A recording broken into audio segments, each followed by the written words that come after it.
La transition au Burkina Faso, comment on peut comprendre cette question? Pourquoi Ok. la transition au Burkina Faso?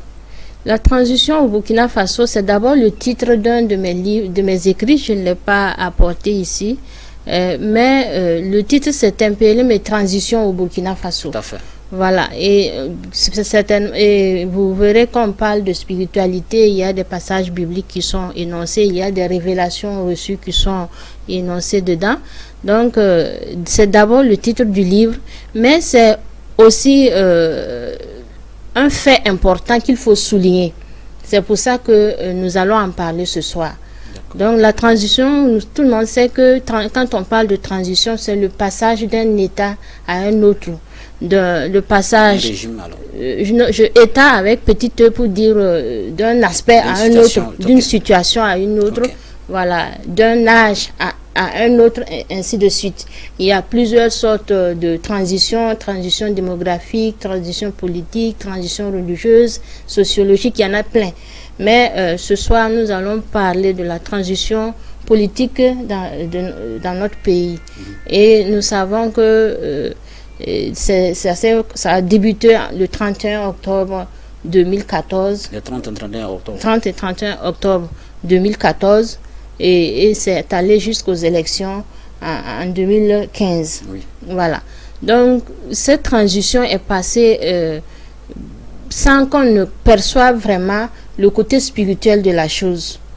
Parce que c'est quelque chose qui devait s'arrêter là. Parce que il était prévu que, spirituellement, il était prévu que le président Blaise Compaoré cesse fonction en ce moment en tant que président et qu'il amorce maintenant une autre ère qui allait être le début d'une ère astrologique, le début des 1000 ans de règne, si on veut voir. Voilà, donc, mais je n'irai pas directement aux 1000 ans de règne.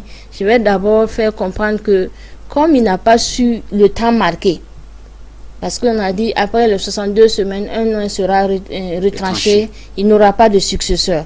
Donc c'était en ce moment, le règne des hommes, le règne des humains cessait pour faire place maintenant au règne divin, le règne de 1000 ans avec Christ. Et quel Christ?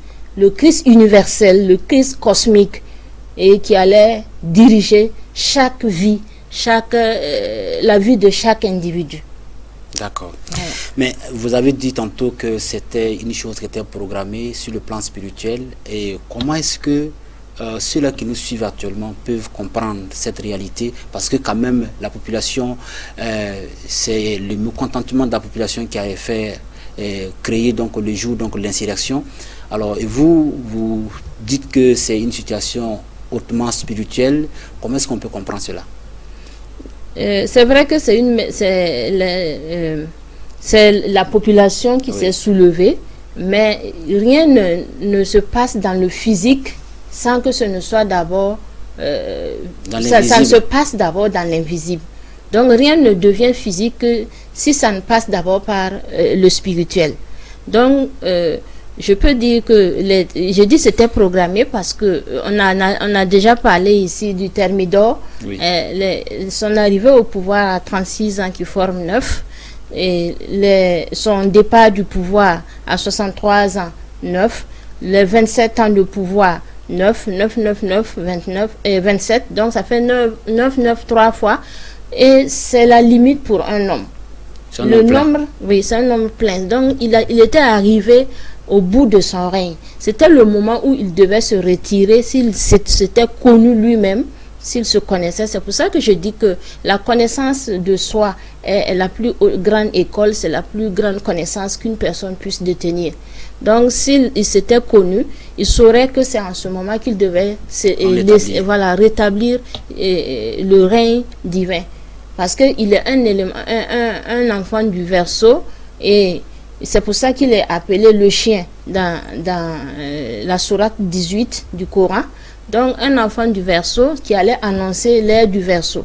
Or nous savons que André Malraux, qui est un auteur français, a dit que l'ère du Verseau sera spirituelle ou ne sera pas. Tout à fait. Voilà. Or le ne sera pas là, c'est évident que l'ère sera. Donc elle sera forcément spirituelle. Donc, il n'était plus question du règne des hommes.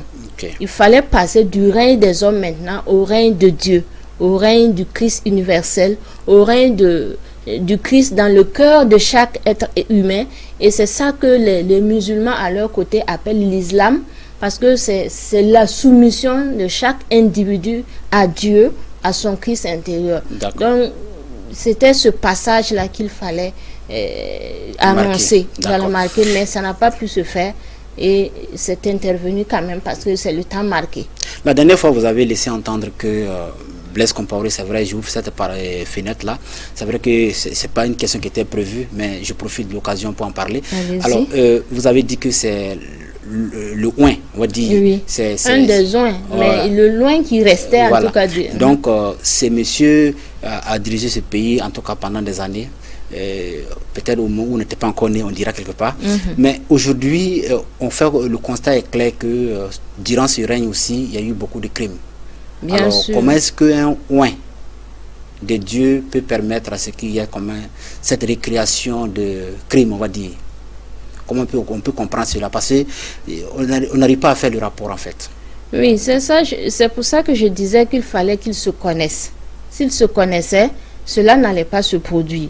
Et dans la sourate où il a été traité de chien, vous savez qu'un chien a pour mission de garder la maison. Tout à fait. En groupe, ils sont venus à 4. Ils ont indiqué la ville du Père, ils ont nommé le pays, ils ont rebaptisé le pays, je dirais. Et les 3 sont repartis. C'est lui qui avait la mission de rester et de garder la maison. Garder la maison intacte. Maintenant, comment garder cette maison intacte? Mais il avait maintenant le choix entre garder intègrement dans l'intégrité la maison ou d'user d'autres moyens. Et les moyens qu'il a usés pour garder ce pays intact sont ses propres moyens à lui.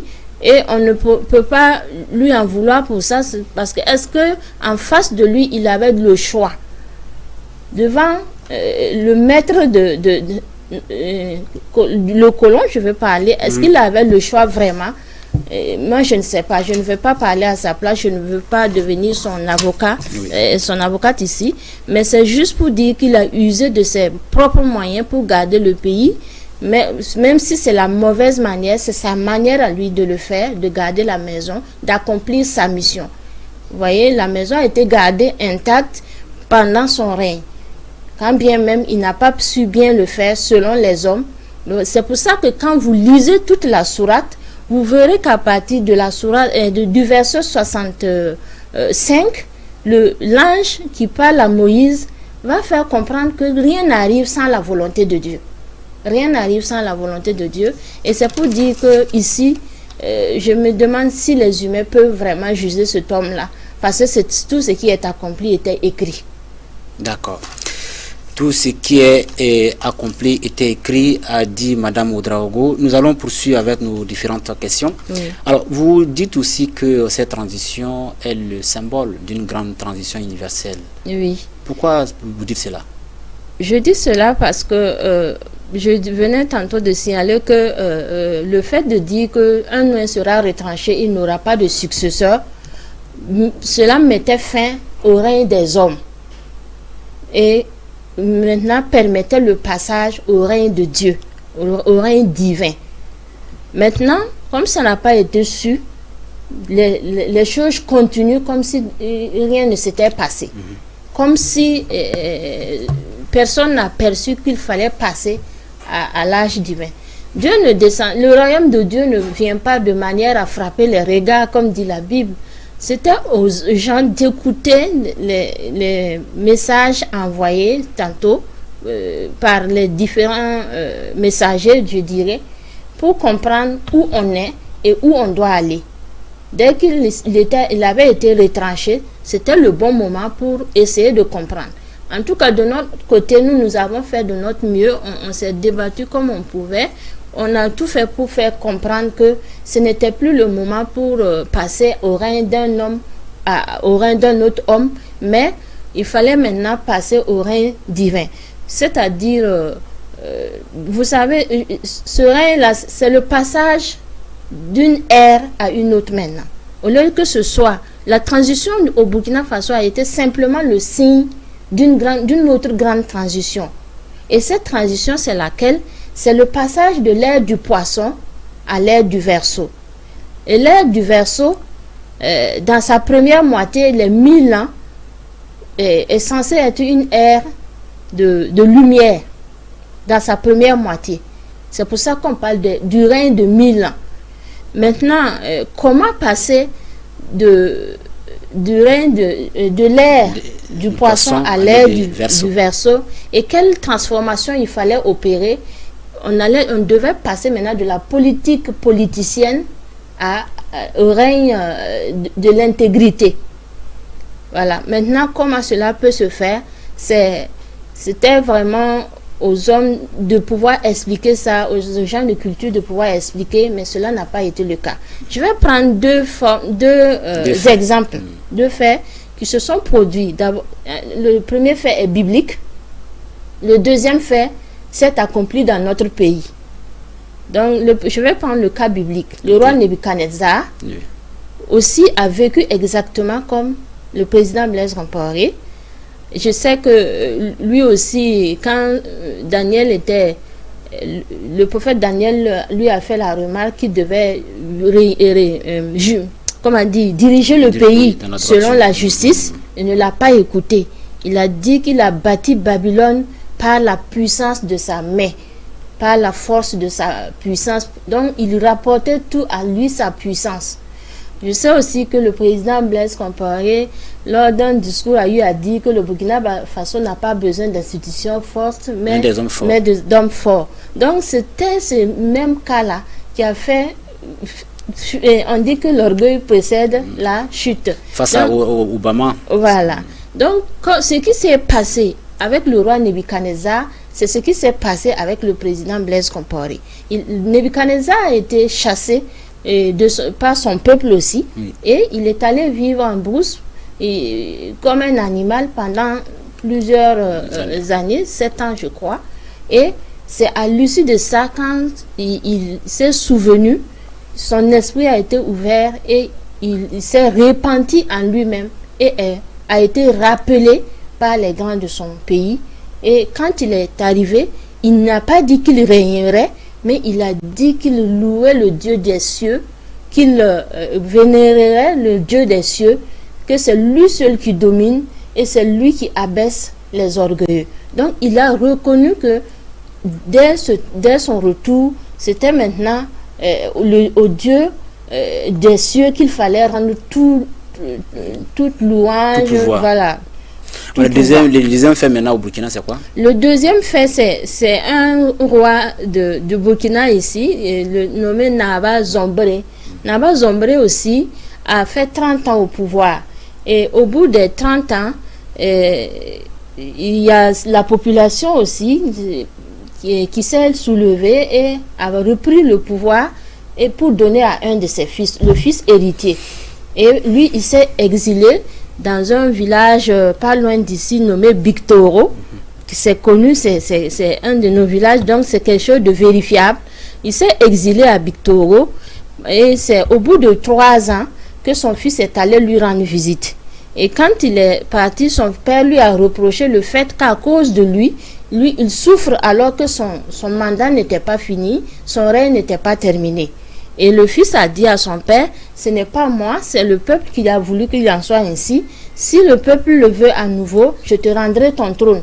Et on l'a rappelé, effectivement, le fils a expliqué ça aux sages qui ont accepté de le rappeler au pouvoir et au trône. Mais qu'est-ce qu'il fallait faire du roi, le prince héritier? On l'a tout juste amené pour lui confier un autre trône qui est à Guiba, je crois. C'est vers le centre-sud. Okay. Voilà, c'est là-bas qu'on lui a donné une chefferie aussi, en attendant qu'il vienne occuper la chefferie de son père à nouveau. Donc, après cela, le père est venu et il a rien encore 30 ans avant de passer de quitter le monde. Donc c'est exactement encore le même cas. Ce qui est arrivé au roi Nebuchadnezzar, ce qui vient encore d'arriver au président Blaise Compaoré, ce sont les mêmes histoires. Jusqu'à aujourd'hui, quand un chef de l'Ubritenga, le Moro, chez le Moro, quand un Naba atteint les 30 ans, il doit faire ce pèlerinage à Bictoro pour marquer cet événement qui a eu lieu dans notre pays. D'accord. Donc, je sais que le Moro a effectué son pèlerinage à Bictoro là, en 2012. Donc, c'est récent, c'est des choses vérifiables au palais. Et c'est la même chose qui se répète. Donc, il n'y a rien de nouveau sous le soleil. Et c'est des cycles, le temps est fait de cycles, ça va et ça vient. Quand ça vient, il faut que les gens se rappellent de ce qui est passé pour pouvoir corriger le présent. Donc, si nous en parlons, c'est pour que les dirigeants actuels prennent bonne note et qu'ils essaient d'aller dans ce sens pour la réconciliation. Je sais que le Premier ministre est sensible à cette question. Il a même versé des larmes à l'hémicycle à cause de la question. Politique, hein? Bon, moi je ne penserais pas la même chose parce qu'à son âge quand même, je ne sais pas. Il est peut-être trop sensible à la question. Donc, mais moi, je ne dirais pas que c'est des larmes de crocodile, mais je le prendrais vraiment au sérieux, au mot, et je lui dis, s'il est vraiment sensible à cette question, il doit se rappeler des faits historiques. Et s'il n'en sait rien, qu'il se laisse conseiller. Moi, je ne parle pas de moi-même. Il y a des gens, il y a des personnes aux ressources pour lui rappeler ces choses et qu'on puisse rentrer dans la paix. Alors, vous dites que la transition, la question que je pose, d'aucuns vont se poser la même question, c'est trop facile de tirer la conclusion que la transition au Burkina Faso, ça marque quand même le symbole d'une grande transition universelle, d'autant plus que quand on interroge aussi l'histoire, on se rend compte que l'Allemagne qui a connu 3 transitions dès juste la fin de la Première Guerre mondiale, la Deuxième Guerre mondiale, et aussi après la Deuxième Guerre mondiale aussi, il y a eu une troisième transition. Il y a aussi l'Espagne qui a connu plusieurs transitions dans le monde. Est-ce que vous pensez vraiment que cette affirmation est fondée? Parce que quand même, c'est pas une première fois qu'on voit des transitions. On vit des transitions. Et c'est au Burkina Faso, il serait qu'en 2014, vous dites que c'est le symbole d'une transition universelle, d'autant plus que l'histoire quand même a vécu des choses pareilles. Vous avez raison de poser ces questions. Je vais même répondre à une autre question qu'un téléspectateur a posée. Oui. Il dit, mais pourquoi on passe le temps à dire que Thomas Sankara est le disciple, la réincarnation du disciple de Jésus, alors qu'il y a des millions de Thomas Sankara dans le monde? J'ai dit oui, il a raison, mais il faut voir l'épi de mil. Quand on prend un grain, et quand le grain germe pour donner un épi de mil, s'il y a plusieurs grains, donc un seul grain peut donner encore plusieurs, voire 100 000 grains. Oui. Mais de ces 1000, il y a la majeure partie va être mangée par des oiseaux. Même les humains, vous voyez, nous mangeons la pâte le taux. C'est préparé à base de mil. Donc, la majeure partie sera mangée par les humains, les oiseaux, tout. Et ceux-là même qui vont subsister, d'autres seront rongés par des vers, picorés par des oiseaux, et certains vont tomber dans de la mauvaise terre, seront étouffés par les soucis de la vie, et il n'y a que quelques rares personnes qui vont arriver, sortir du lot et pousser à nouveau pour donner du fruit. Donc, tous les grains de l'épi ne donneront pas du fruit à nouveau. Donc, c'est pour ça que des semences sont triées pour être semées à nouveau. Donc, c'est de la même manière, l'être humain est comme un grain. Voilà, parmi les grains d'un épi de mil ou de blé, si on veut. Donc, ce n'est pas tout le monde qui a cette chance-là de tomber dans la bonne terre. Et quand on tombe dans la bonne terre, donc on pousse et on donne du fruit. Et c'est ce qui s'est passé avec Thomas Sankara. Ce n'est pas qu'il n'y a pas de Thomas, il y en a plusieurs. Même des Marie, il y en a. Des Philippe, il y en a un millier. Donc on n'en finit pas, mais c'est le même esprit. quand on prend Thomas Didim, Thomas Sankara, Thomas Baramzare, Thomas, c'est le même esprit dans plusieurs corps.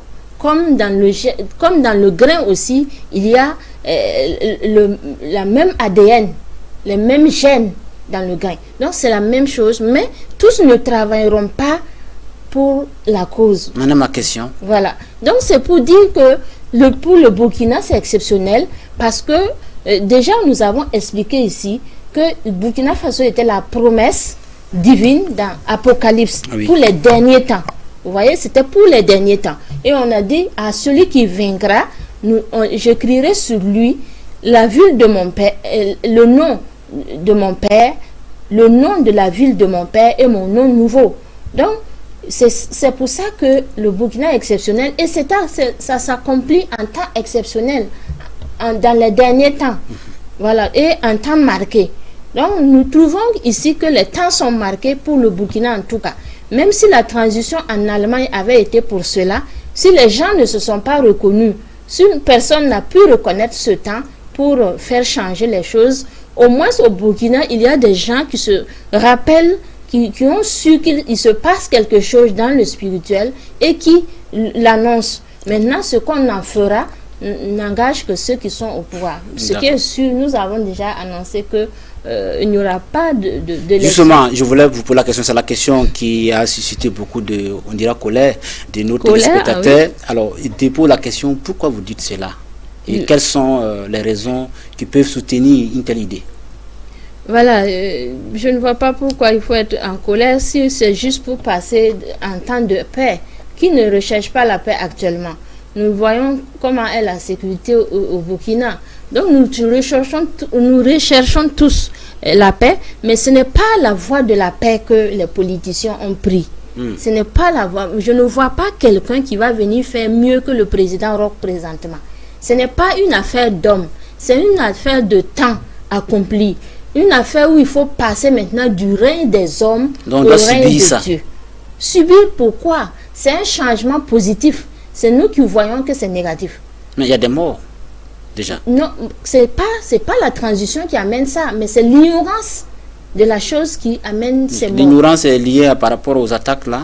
En quoi est-ce que si quelqu'un qui s'assoit sur lui et puis une balle vient... Je disais la dernière fois que quand on ne marche pas selon le nom qu'on porte, voilà, nous avons porté ce nom Burkina et nous ne marchons pas selon le nom. Ça provoque un déséquilibre.